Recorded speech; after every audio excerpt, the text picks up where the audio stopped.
Yo quiero abandonarme como el barro en las manos del alfarero. Toma mi vida y hazla de nuevo.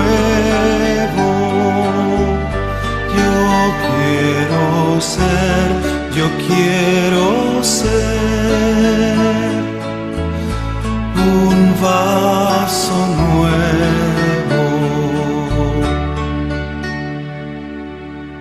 Señor, yo quiero abandonarme como el barro en las manos del alfarero. Toma mi vida y hazla de nuevo. Yo quiero ser un vaso nuevo.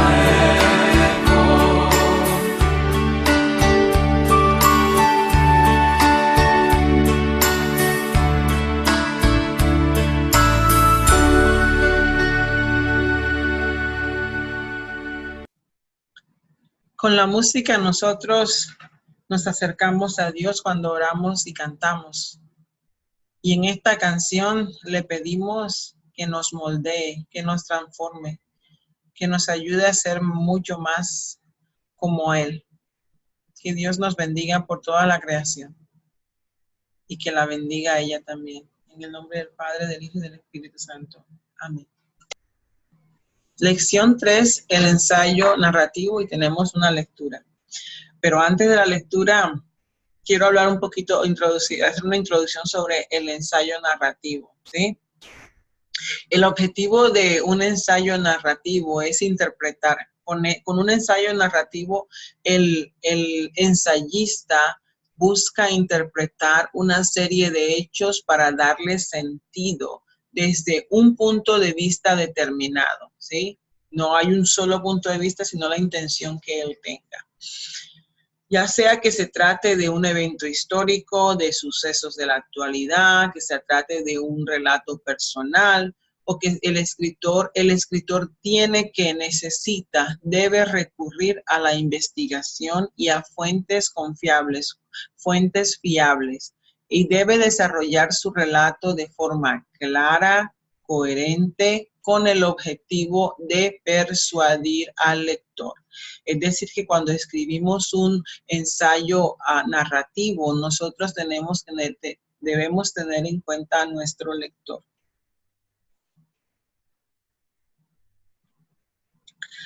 Aquí en esta lección ustedes van a poder narrar hechos históricos y van a utilizarlos como fondo o trasfondo de lo que van a compartir en su opinión.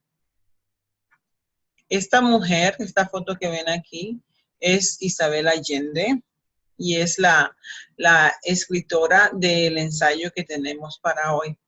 Ella es una escritora chilena, nació en Lima, Perú, en 1942. Es hija de un diplomático, vivió en distintos países durante su infancia y inició su carrera como periodista en diarios y en televisión en Chile.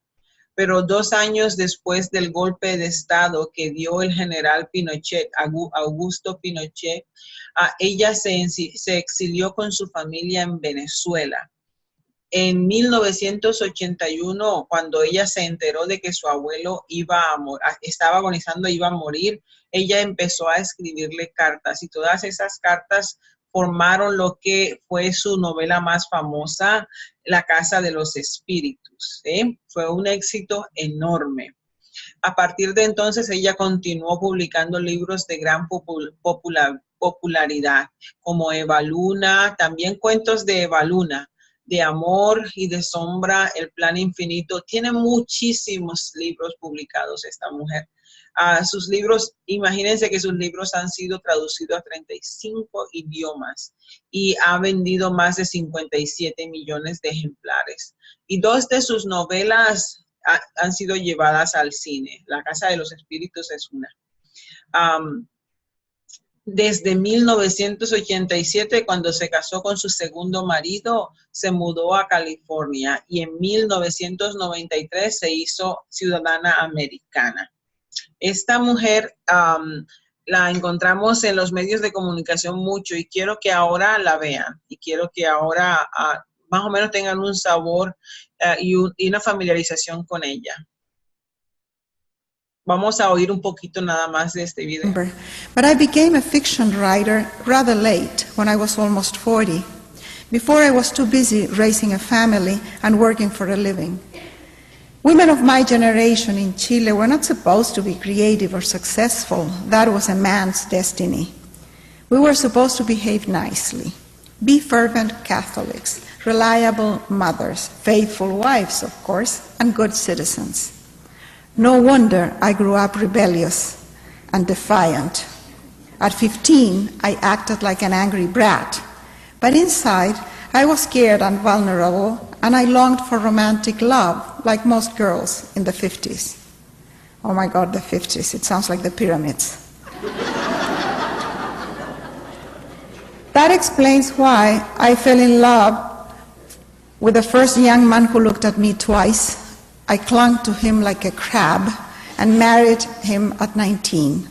We had 2 wonderful kids, Paula and Nicolás. And for a while, everything seemed fine.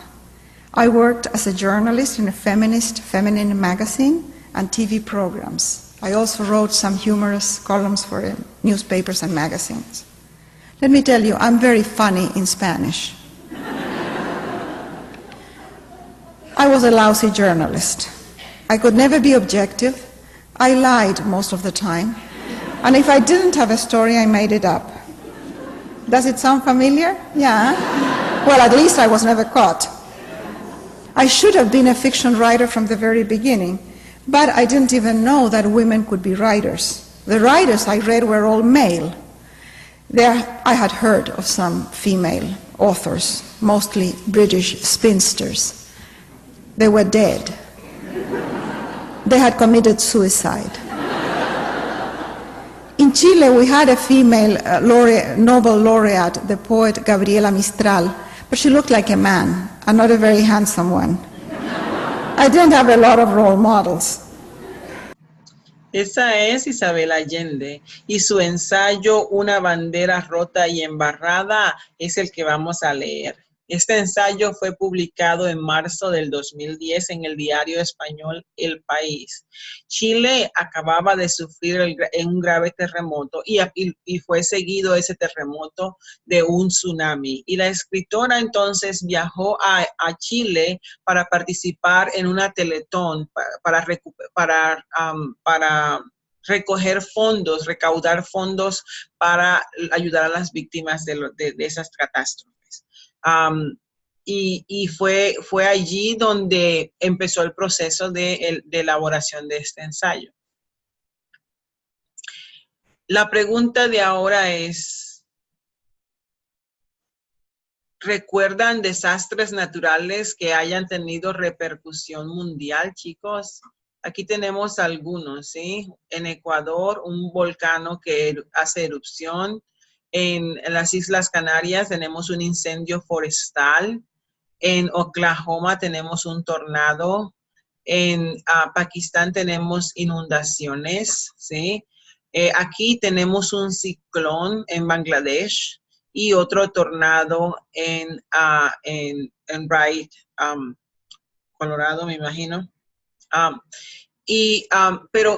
Pero ustedes de cuáles se acuerdan, qué tragedias naturales, qué desastres naturales recuerdan, chicos.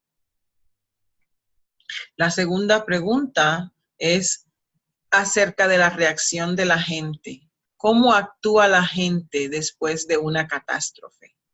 ¿Cómo actúa la gente después de una catástrofe? ¿Ustedes creen que la reacción es la misma en todas las partes del mundo? La gente en todo el mundo, y no importa la raza, el color, la cultura, reaccionan igual. ¿Qué piensan?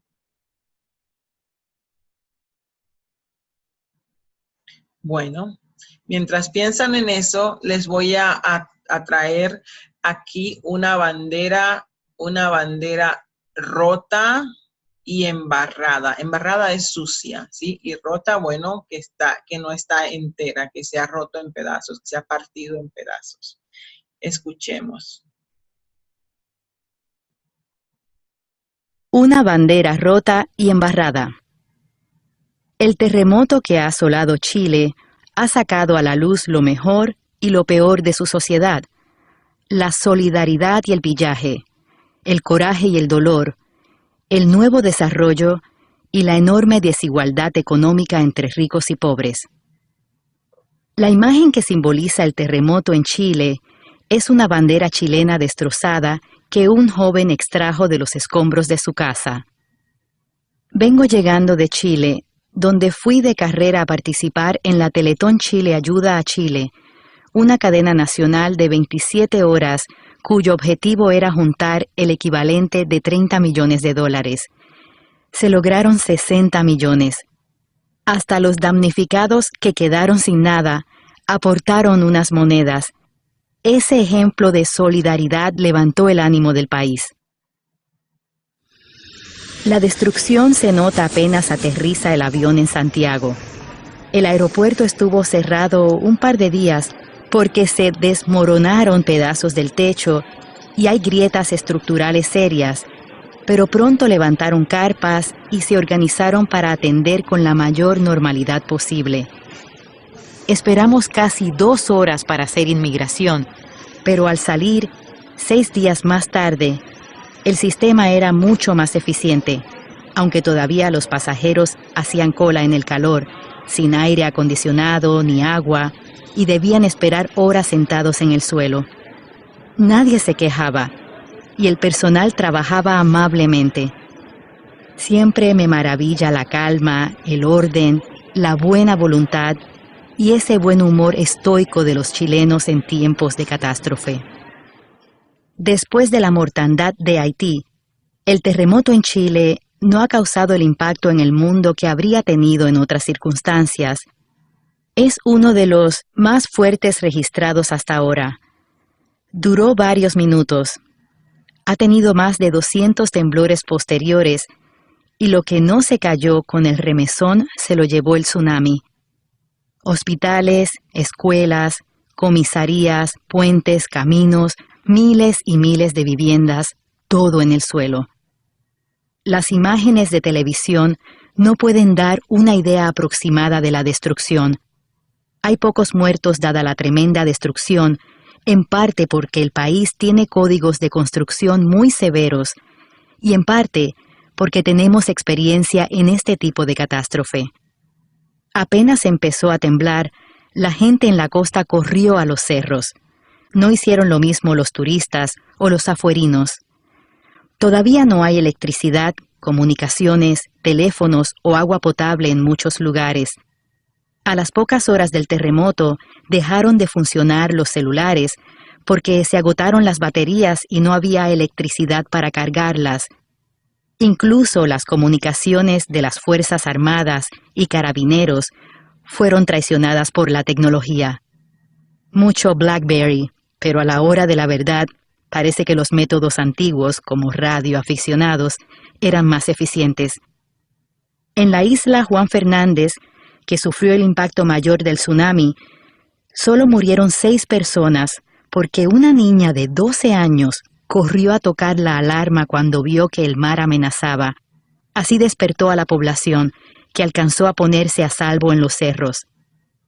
El jefe de la plaza estaba esperando que la armada confirmara el peligro.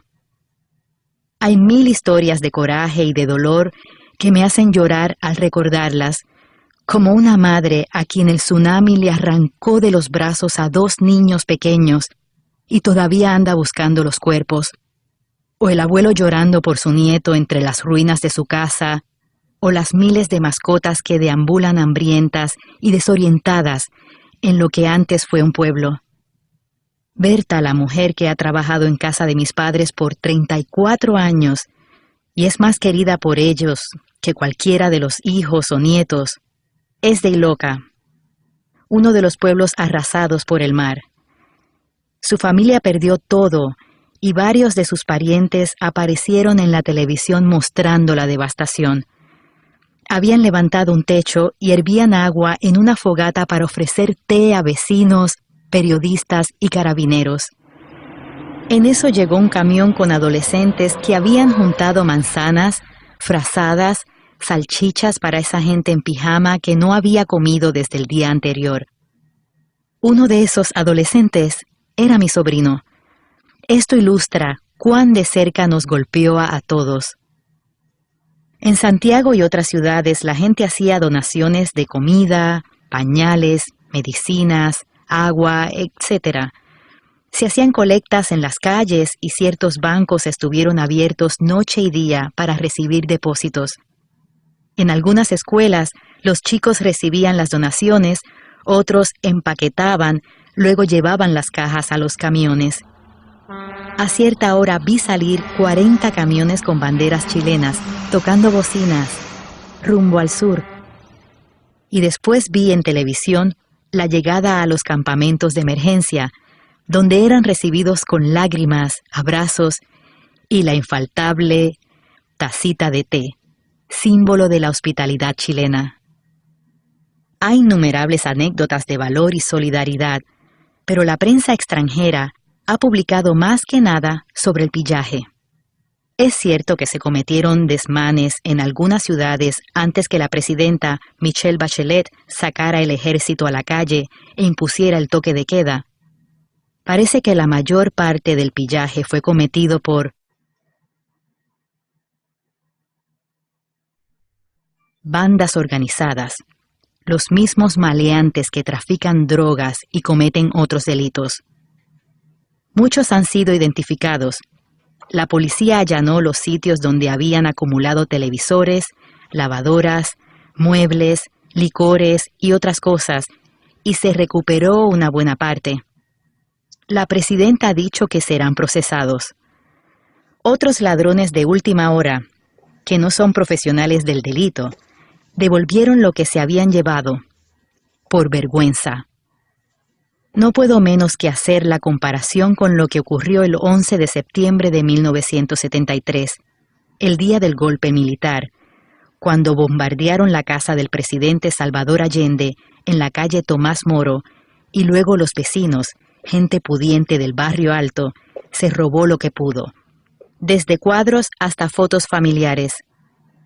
Supongo que en una crisis lo mejor y lo peor de la sociedad quedan expuestos.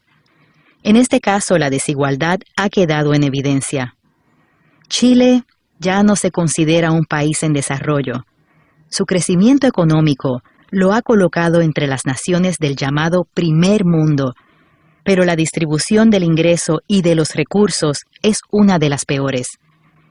Los 20 años de gobiernos democráticos de centro-izquierda de la Concertación han logrado reducir la pobreza dramáticamente, pero no han nivelado a la gente. En Chile, los ricos son riquísimos y además ostentosos, un fenómeno que comenzó con la dictadura y se ha ido acentuando. Antes los chilenos éramos sobrios.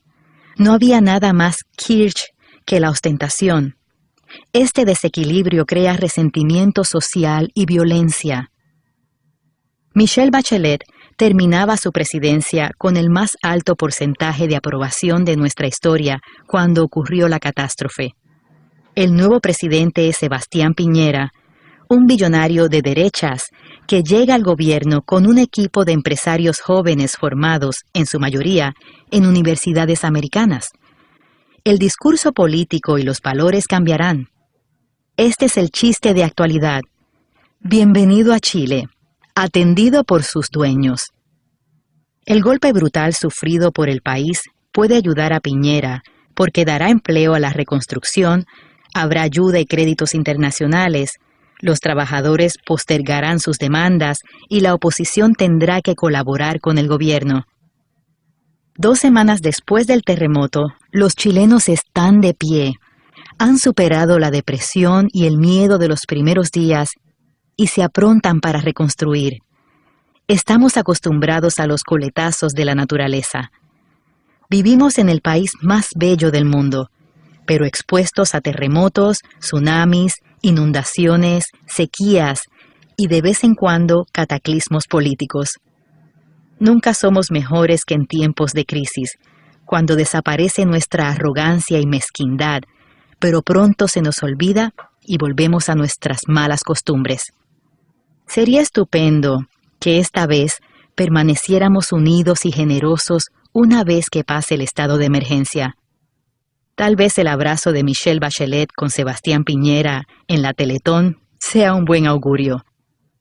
Sé que Chile se va a recuperar de las pérdidas materiales. Espero que esta tragedia nos obligue a reforzar el tejido moral de la sociedad. Al llegar a Estados Unidos, un periodista me preguntó si tenía un mensaje para los americanos. ¿Qué podía responderle? Solo que no hay seguridad para nadie en este mundo, como cualquiera que no sea un idiota privilegiado lo sabe. Se puede perder todo en un instante, pero casi siempre se puede volver a comenzar. La capacidad de sobrevivencia de los seres humanos es asombrosa. Eso aprendí esta semana en mi país, tan golpeado y tan querido.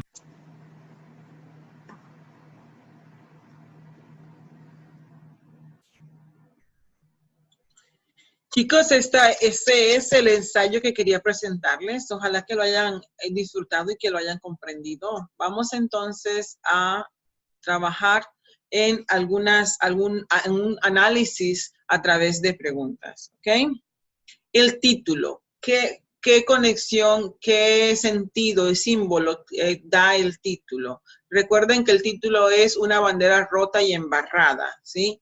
Con este título, la autora resume su perspectiva de la experiencia que va a describir.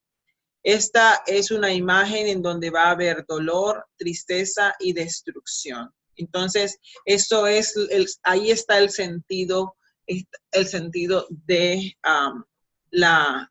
ese título de la bandera rota y embarrada.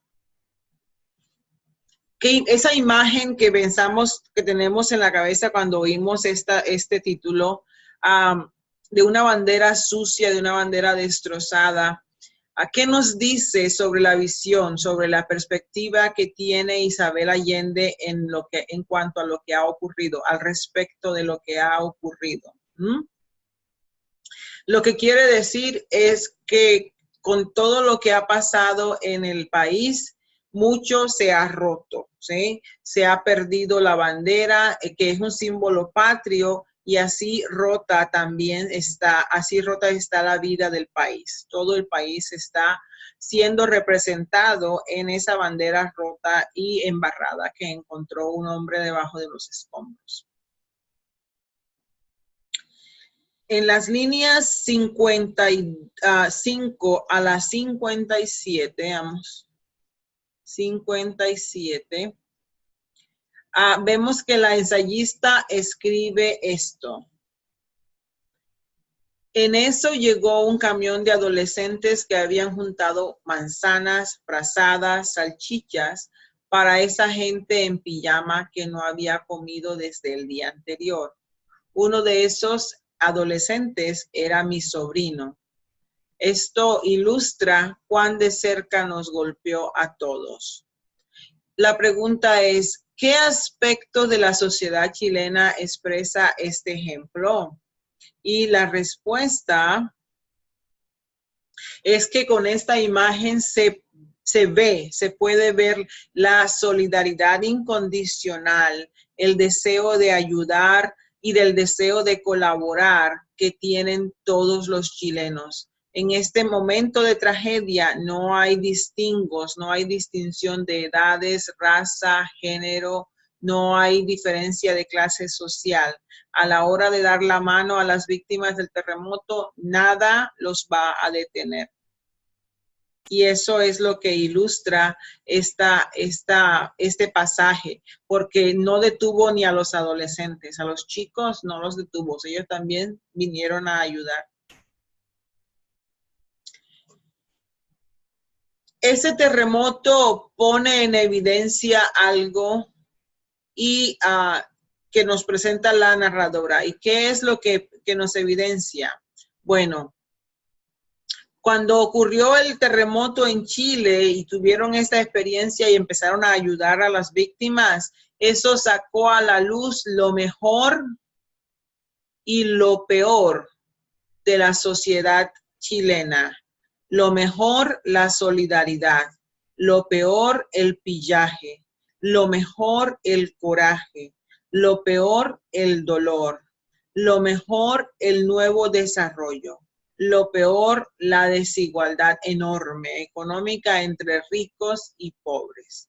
Entonces, el terremoto, según Isabel Allende, ha puesto en evidencia lo mejor y lo peor de Chile.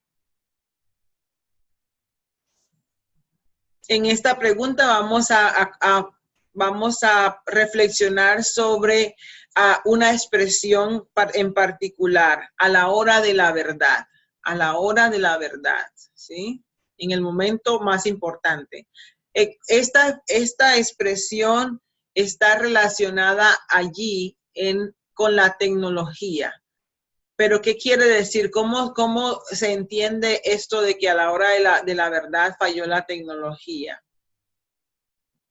Bueno, la expresión a la hora de la verdad quiere decir momento en que hay mayor necesidad. Allí en ese ensayo es el momento de la prueba real, ¿sí? El momento de la verdad, ¿sí? Y en este caso expresa la ensayista duda y escepticismo por la tecnología. No confía en la tecnología porque la tecnología no pudo hacer mucho para ayudar, ¿sí? No se ayudó mucho a través de la tecnología. En lugar de ello, ella siente y resalta, le parece más importante la parte humana, ¿sí? En ese caso fue la parte humana lo que jugó un papel esencial en la ayuda a las víctimas.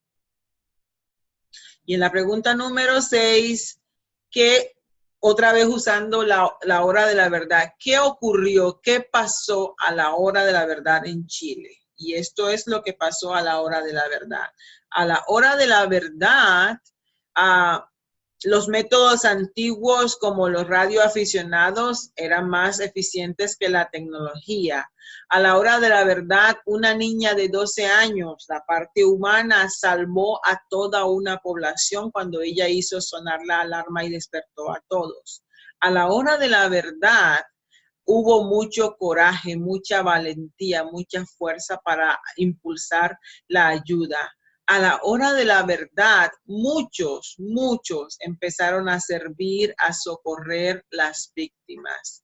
A la hora de la verdad, hubo mucha solidaridad, pero la prensa extranjera solamente publicó lo malo, el pillaje. Entonces, a la hora de la verdad, todo esto es lo que pasó en Chile con el terremoto. En la parte 7 vamos a conectar la misma frase, la hora de la verdad, 1 con el título, 2 con la conclusión del ensayo, ¿sí? ¿Cómo se conecta la frase a la hora de la verdad con el título y la conclusión? La relación que se puede trazar, que se establece con la tragedia de su país. La relación la hay entre la tragedia, la conducta del país, y esto hace resaltar y brillar los valores chilenos en tiempos difíciles como una respuesta esencial, crítica, para hacerles ver su punto de vista, y este punto de vista es limitado y miope y que es injusto. Entonces, ella está presentando un contraste, defendiendo los valores de los chilenos en contra de la imagen que la prensa extranjera está queriendo crear de Chile, ¿sí? Que no son pillos ni criminales ni ladrones, sino que son gente solidaria. Y es a la hora de la verdad cuando eso se ve, ¿sí? En los momentos más cruciales se ve. En la pregunta número 8 es para ustedes. ¿Entienden el chiste? Bienvenido a Chile, atendido por sus dueños, ¿sí? Atendido por tus dueños, ¿sí? Dueños de un país, ¿entienden? Bueno, ese chiste, perdón, se refiere a que en Chile los ricos son riquísimos y ellos son los dueños, los propietarios del país. Y ese mismo chiste está involucrando en esa idea la injusticia social que hay en el país. Esto es una manera de hacer visible, de hacer evidente y de exponer lo peor, lo que en verdad es lo peor, ¿sí?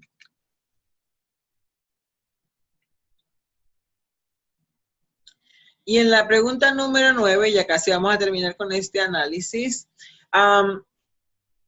la pregunta es, ¿en qué sentido el poder de algunos perjudica a la sociedad entera, según Isabel Allende? ¿Cómo perjudica que unos pocos tengan el poder? ¿Cómo perjudica esto a la sociedad entera? A la sociedad entera. Bueno, ella habla de que unos pocos tienen el poder y considera que eso genera desigualdad social y genera desequilibrio. Esa desigualdad y ese desequilibrio crean un resentimiento social, la gente no está contenta y ese descontento y ese resentimiento alimenta las acciones violentas, alimenta la violencia. Entonces, ella está preocupada porque lo realmente malo del país está generando violencia y resentimiento social. Vamos con la 10 y esta es sobre su opinión, ¿sí? ¿Ustedes piensan que Isabel Allende tiene una visión optimista o una visión pesimista en cuanto al futuro de Chile, ¿sí? Yo voy a darles esta respuesta, ustedes la pueden pensar y dar la propia, pero en general la posición es una posición de fe en la gente del país. Es una posición optimista y eso se hace muy claro cuando ella expresa esto, ¿sí? Sería estupendo que esta vez permaneciéramos unidos, generosos una vez que pase el estado de emergencia. Tal vez el abrazo de Michelle Bachelet con Sebastián Piñera en la Teletón sea un buen augurio, ¿sí? Una buena señal. Sé que Chile se va a recuperar de las pérdidas materiales. Espero que esta tragedia nos obligue a reforzar el tejido moral de la sociedad. Esta cita evidencia ese punto de vista optimista, esa posición optimista y de fe en el futuro de Chile. Número 11. ¿Qué sensación les dejó a ustedes? ¿Qué impresión les dejó a ustedes la respuesta de Allende? Allí les voy a mostrar, dice así: cuando llegó a Estados Unidos, una periodista me preguntó si tenía un mensaje para los americanos. ¿Qué podía responderle? Solo que no hay seguridad para nadie en este mundo. Como cualquiera que no sea un idiota privilegiado lo sabe. Se puede perder todo en un instante, pero casi siempre se puede volver a comenzar. La capacidad de sobrevivencia de los seres humanos es asombrosa. Eso aprendí, dice ella, esta semana en mi país, tan golpeado y tan querido. Entonces, esa idea, ustedes que son americanos, los que son americanos, esa idea, ¿cómo cómo resuena, qué les hace sentir a cuando encuentran a una mujer que parece antipática ante los americanos, pero después de leer este ensayo, ¿qué piensan? Porque ella tiene en la cabeza la idea de que la prensa extranjera, y obviamente habla de la prensa americana, habló mal de la gente de Chile. Y el periodista le pide un mensaje para los americanos, pero ella responde algo que parece un sarcasmo o una ironía muy fuerte, ¿sí? Cualquiera que no sea un idiota privilegiado. ¿A qué se refiere con un idiota privilegiado? Se puede perder todo en un instante, pero casi siempre se puede volver a empezar. ¿Acaso es que está viendo ella que los chilenos son muy fuertes porque pudieron volver a empezar después de la tragedia? Bueno, a esta pregunta yo no tengo la respuesta, sino ustedes. Más del análisis, ¿sí? ¿Cuál es la postura o posición de la escritora Allende? Bueno, en la frase, los chilenos mantienen la calma en las catástrofes geológicas, nos encanta el drama, allí se presenta su postura de que los chilenos son fuertes y que los chilenos saben enfrentar a las catástrofes, que saben superarse y saben volver a empezar. ¿Sí? Entonces, es una postura de esperanza y de confianza en el pueblo chileno. En cuanto a que la ensayista es protagonista o observadora, podemos decir que ella es observadora, pero también ella participó ayudando. Así que aquí hay dos posiciones. Lo claro es que en el ensayo está actuando como una observadora presente, ¿sí? Una observadora que está presente en los hechos. En el ensayo podemos ver que ella nos ofrece a los lectores bastante información, que tiene bastantes fuentes. Ella no solamente investiga, no solamente conoce el país, conoce a los personajes de los que está hablando, sino que también vivió la experiencia, no la catástrofe, pero se siente partícipe y protagonista de la tragedia. Y esto nos beneficia a nosotros porque tenemos información fidedigna y tenemos información abundante. Tenemos información clara y clara que nos ayuda a entender a nosotros y nos ayuda también a observar lo que ella está observando. Es muy fiel lo que nos cuenta. Los conflictos en este ensayo se ven reflejados conflictos sociales, ¿sí? Y el primer conflicto o el conflicto más profundo que nos explica Allende es el de la desigualdad social, de los ricos siendo riquísimos, y ella utiliza este terremoto como una excusa para analizar la situación social de ese conflicto en el país y para criticarla y atacarla. Para el futuro, Allende ve o prevé a un pueblo que se va a levantar y que va a triunfar, un pueblo que tiene que combatir esa injusticia social y esa desigualdad social para poder seguir siendo el Chile fuerte que se conoce.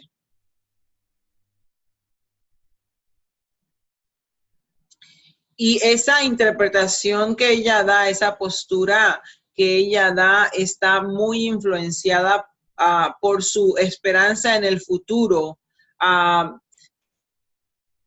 y logra, a mi parecer, mantener la imparcialidad. Aunque a veces parecería que no, ella logra mantener la imparcialidad. La escritora presenta paradojas en su ensayo, específicamente la paradoja de que los que no tienen, los pobres, los jóvenes, los que no tienen mucho que ofrecer están dando mucho más y que están ayudando en los momentos de tragedia. Pero cuando se trata de mostrar las conductas negativas, la prensa internacional no muestra estos valores, sino que por un lado muestra más los crímenes, los robos, el pillaje. Y no habla en ningún momento esa prensa extranjera de los valores humanos y de las fortalezas de los chilenos. Por otro, el punto de vista paradójico es ese contraste que hay entre unos ricos siendo más ricos y pobres sufriendo en medio de esta tragedia. En fin, el discurso de Isabel Allende es muy positivo, es muy crítico, ¿sí? No es ingenuo, no es naif, es un punto de vista muy crítico, pero de mucha fe y de mucho optimismo. Me parece que es muy, muy positivo.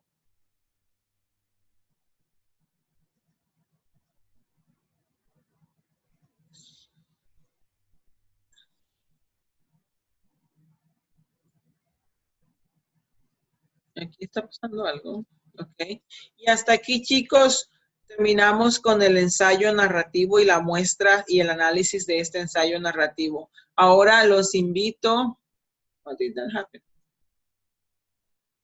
Ahora los invito a que terminen sus asignaciones de la práctica en cuanto a comprensión y lo demás que está indicado en el Super Site. Si ya lo hicieron, pues enhorabuena.